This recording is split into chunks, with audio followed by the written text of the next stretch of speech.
नमस्कार विद्यार्थी मित्रांनो, आज आपण कसोटी 1 ते 15 पर्यंतच्या कसोटी आपण आज पाहणार आहोत. पाठीमागच्या पाठामध्ये आपण संख्येचे प्रकार पाहिले होते.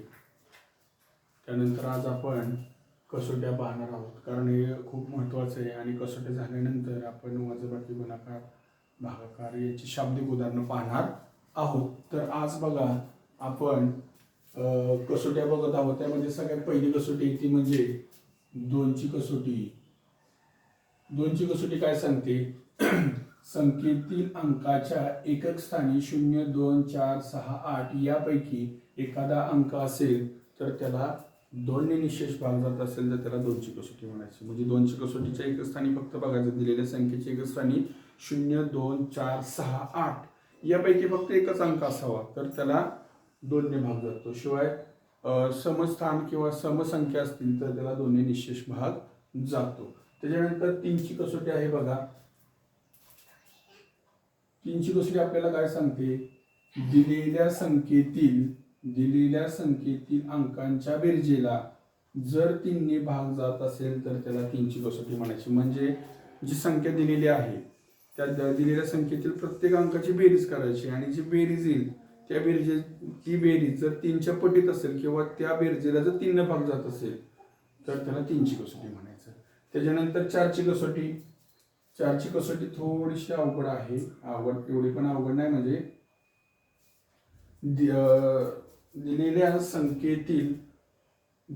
संख्येतील दशक व एकक स्थानांनी मिळून बनलेल्या संख्येला पूर्ण भाग जात असेल किंवा संख्येच्या शेवटी 2 शून्य असतील तर त्याला 4 ने निशेष भाग जातो.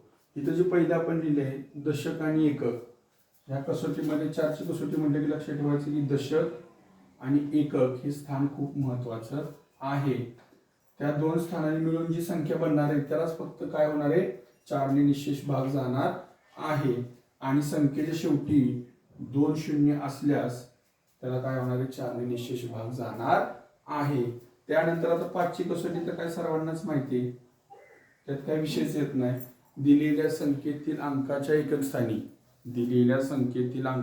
स्थानी 0 किंवा 5 यापैकी एखादा अंक असेल तर त्याला काय होणार आहे? 5 ने निशेष भाग जाणार आहे.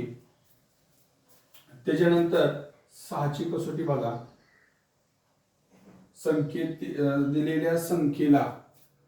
दिलेल्या संख्येला 2 व 3 ने निशेष भाग जात असेल तर त्याला 6 ने निशेष भाग जातो. म्हणजे अशी संख्या असावी की त्या संख्येला 2 नेही भाग जावा आणि 3 या संख्येला सुद्धा भाग जावा तरच काय होणार आहे? त्याला 6 ने भाग जाणार आहे. म्हणून दिलेल्या संख्येला 2 व 3 ने भाग जात असेल तर त्याला 6 ने सुद्धा भाग जातो. त्याला 6ची कसोटी असे म्हणतात. त्यानंतर थोडीशी किचकट पण जरा समजायला अवघड असते, पण मी तुम्हाला सोपी करून सांगतोय. 7ची कसोटी. आता 7ची कसोटी कशाला म्हणायचं? तर दिलेल्या संख्येतील एकक स्थानच्या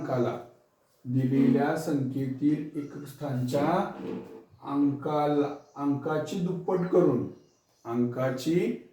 करून राहिलेल्या संख्येतून जी काय एकक स्थान सोडून जी राहिलेली संख्या आहे, राहिलेल्या संख्येतून ती दुप्पट जी केली ती दुप्पट वजा करून आलेल्या उत्तराला 7 ने भाग जात असेल तर. तरी पण मी तर तुम्हाला एक सोडवून दाखवतो. इथं बारीकच आहे, सोडून दाखवतो बघा. 343 आहे. एकक स्थान 3 आहे, त्याला गुणिले 2 करायचं म्हणजे दुप्पट केली किती आली? 6. राहिली संख्या किती? फक्त 34. म्हणजे 34 वजा 6 केलं तर किती राहतील? 28. आणि 28 ला 7 ने भाग जातो का? तर जातो. 7 चोक 28. म्हणून या संख्येला काय होणार आहे? 7 ने निशेष भाग जाणार आहे. लक्षात राहिलं तर छोटंसं लिहिलंय तरी सुद्धा तुम्हाला ते व्यवस्थित समजेल असं मी सांगितलं की 343 आहे, त्याचं एकक स्थान 3 आहे, त्या 3ची दुप्पट म्हणजे गुणिले 2 केलं, उत्तर आलं 6. राहिलेली संख्या 34 आहे, त्या 34 मधनं आलेलं उत्तर किंवा आलेली वजाबाकी वजा केली तर राहिलं 28. आणि 28ला जर 7ने भाग जात असेल तर त्याला 7ची कसोटी म्हणायचं. पण इथं भाग पूर्ण जातो याचा अर्थ त्याला 7ची कसोटी लागली असं समजायचं. लक्षात आले का 7ची कसोटी तुमच्या? आणि जर लक्षात आले नसेल, समजले नसेल तर मला या व्हिडिओला लाईक, शेअर आणि सबस्क्राईब करा. आणि तुमची जर का अडचण असेल तर मला तिथं लगेच कमेंटमध्ये लिहा की सर असा प्रॉब्लेम आहे, मला ती समजलं नाही, मला पुन्हा सांगा. काय हरकत नाही, तुम्हाला ते पुन्हा बघता येईल आणि बघितलं तर तुम्हाला लगेच समजून पण घेता येईल. त्यानंतर पुढची कसोटी आहे 8ची कसोटी. त्यानंतर पुढची कोणती? 8ची कसोटी. 8ची कसोटी पण 4च्या कसोटी सारखीच आहे बघा. दिलेल्या संख्येतील शतक, दशक आणि एकक स्थानांनी मिळून बनलेल्या संख्येस 8ने भाग जात असेल आणि संख्येच्या शेवटी 3 शून्य असल्यास त्याला 8ने भाग जातो. आता 4ची आणि 8ची लक्षात ठेवण्यासाठी तुम्हाला फक्त गोंधळ करू नका तुम्ही.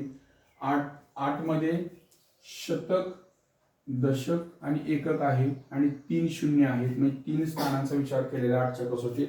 आणि 4च्या कसोटीमध्ये 2 दशक आणि एकक आणि 2 शून्यांचा विचार केलेला आहे. एवढाच फरक फक्त 4च्या आणि 8च्या कसोटीमध्ये आहे. म्हणजेच आपल्याला 4 आणि 8ची कसोटी लक्षात ठेवायला सोपं आहे. 4 म्हटलं की 2च आणि 8 म्हटलं की 3, एवढंच फक्त लक्षात असू द्या. त्याच्यानंतर 9ची कसोटी. 9ची कसोटी पण बऱ्यापैकी 6 सारखीच आहे बघा. 6 सारखी म्हणजेच का, तर दिलेल्या संख्येस 3 व 6ने भाग जात असेल तर त्याला 9ने सुद्धा भाग जातो. जसं आपण 6ची बघितली होती, संख्येला 2 व 3ने निशेष भाग जात असेल तर 6ची कसोटी. आणि तर 9ची कसोटी काय आहे? संख्येस 3 व 6ने भाग जात असेल तरच त्याला 9ने सुद्धा भाग जातो, त्याला 9ची कसोटी म्हणतात. त्यानंतर 10ची कसोटी सगळ्यात सोपी. दिलेल्या संख्येच्या एकक स्थानी 0 असेल तरच काय होणार आहे? त्याला 10ने निशेष भाग जाणार, त्याला 10ची कसोटी असे म्हणतात. दिलेल्या संख्येतील एकक स्थानी 0 हा अंक असेल तरच त्याला 10ने निशेष भाग जातो आणि त्याला 10ची कसोटी असे म्हणतात. त्यानंतर पुढची कसोटी आहे 11ची कसोटी. 11ची कसोटी काय सांगते? दिलेल्या संख्येतील एकाड एक अंकांची बेरजेची वजाबाकी. म्हणजे एकाड एक अंक म्हणजे जर तुम्हाला 6 अंकी संख्या दिली असेल तर त्यातील विषम स्थान आणि समस्थान यांची काय करायची? बेरीज करायची. आणि ती बेरीज केली की त्या दोन्ही विषम स्थानांच्या अंकांची बेरीज आणि विषम स्थानांच्या अंकांची बेरीज करायची आणि त्या बेरजेची पुन्हा वजाबाकी करायची. आणि ती जर वजाबाकी जर 0 किंवा 11च्या पटीत येत असेल तर त्याला 11ने निशेष भाग जातो, त्याला 11ची कसोटी असे म्हणतात. 11ची कसोटी परत एकदा सांगतो. दिलेल्या संख्येतील एकाडेक अंकांच्या बेरजेची वजाबाकी 0 किंवा 11च्या पटीत असेल तर त्याला 11ने निशेष भाग जातो, त्याला 11ची कसोटी म्हणतात. त्याच्यानंतर 12ची कसोटी. आता 12ची कसोटी सेम 6 आणि 9 सारखीच आहे. तर 12ची कसोटी कशाला म्हणायचं? दिलेल्या संख्येस 3 व 4ने निशेष भाग जात असेल, 3 व 4ने निशेष भाग जात असेल तर त्याला 12ची कसोटी दिलेल्या संख्येस 3 व 4ने निशेष भाग जात असेल तर त्याला 12ने निशेष भाग जातो, त्यालाच 12ची कसोटी असे म्हणतात. त्यानंतर 13ची कसोटी. 13ची कसोटी कशाला म्हणायचं? जसं आपण 7ची कसोटी बघितली होती तशीच आपल्याला 13ची कसोटी बघायची. दिलेल्या संख्येतील एकक स्थानाला गुणिले 4 करून राहिलेल्या संख्येत मिळवून उत्तरास 13ने भागल्यास 13ने भाग जात असेल तर, बघा परत एकदा बघा, दिलेल्या संख्येतील एकक स्थानाला गुणिले 4 करून राहिलेल्या संख्येत मिळवून उत्तरास 13ने भाग जात असेल तर त्याला 13ची कसोटी म्हणतात. आता 13च्या कसोटीचं मी इथं उदाहरण लिहितो. 377 शेवट किती? 7 आहे, त्याला गुणिले 4 करा, किती आलं? 7 चौक 28, राहिलेली किती संख्या आहे 37. त्यात 37 मिळवून किती उत्तर येणार आहे? मिळून उत्तर किती येणार आहे? 8 आणि 7 आणि 7 14 आणि 15 चालेल, म्हणजे किती झाले 65. मग त्याला 13 ने 65 ला भाग जातो का? 13 5 65, म्हणजेच काय झालं त्या ठिकाणी 377 ला 13 ने भाग जाऊ शकतो. म्हणजे अशा प्रकारे आपण 13ची कसोटी या ठिकाणी पाहिली. जर तुम्हाला समजलं नाही तर मला तुम्ही विचारा. आशीर्वाद क्लासेसला तुम्ही लाईक, शेअर आणि सबस्क्राईब करा, की जेणेकरून तुम्हाला अशा महत्त्वपूर्ण व्हिडिओ मिळतील आणि तुम्हाला जे काय संकल्पना तुमच्या पूर्ण नसतील तर त्या पूर्ण झालेल्या असतील. त्यानंतर बघा आपल्या पुढची कसोटी एक आहे 15ची कसोटी. आता 15ची कसोटी सुद्धा 6, 9 आणि 12 यांसारखेच आहे.